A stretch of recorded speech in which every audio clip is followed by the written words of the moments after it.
In this lesson, we are continuing our conversation on designing a book cover. Our focus here is the back cover and spine.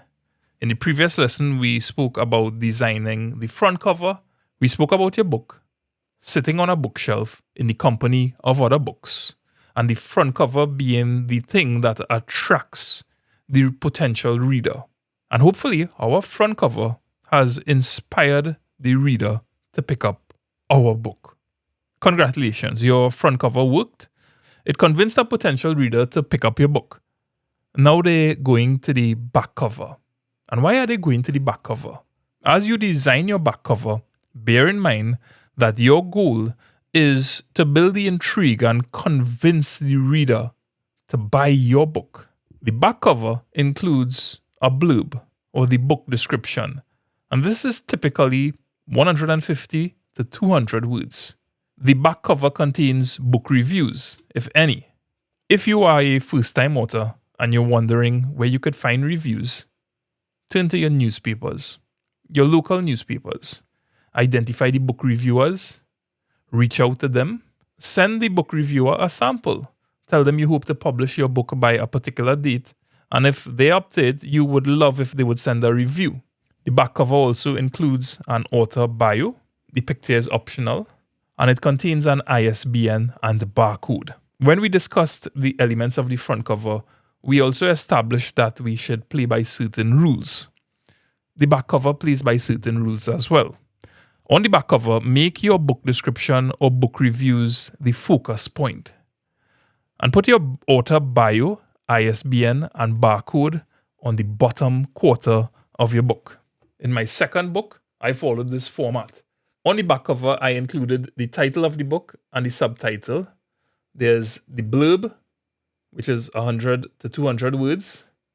There's an author photo, a review that I got from a writer, the ISBN and barcode, and the publisher details. Your author bio, the ISBN, and barcode go on the bottom quarter of your book. Let's talk about the blurb. A blurb is a short promotional description that encourages readers to buy into the book, and it's typically 150 to 200 words long. A blurb should introduce the main character, it should reflect the tone of your book, and it should share the author's expertise if necessary. For instance, are you a psychologist writing a psychological thriller? My most recent book. And here's the back cover. It includes a quote from a story. They're the words read, laugh, repeat. The ISBN and barcode is to the bottom, along with publisher information. In my opinion, the stories in this book are among the best that I have written. Today, I consider this a poorly designed book cover. The front, the back. It doesn't play by the rules. And although it contains good stories, I could see a potential reader easily bypassing this book in a bookstore.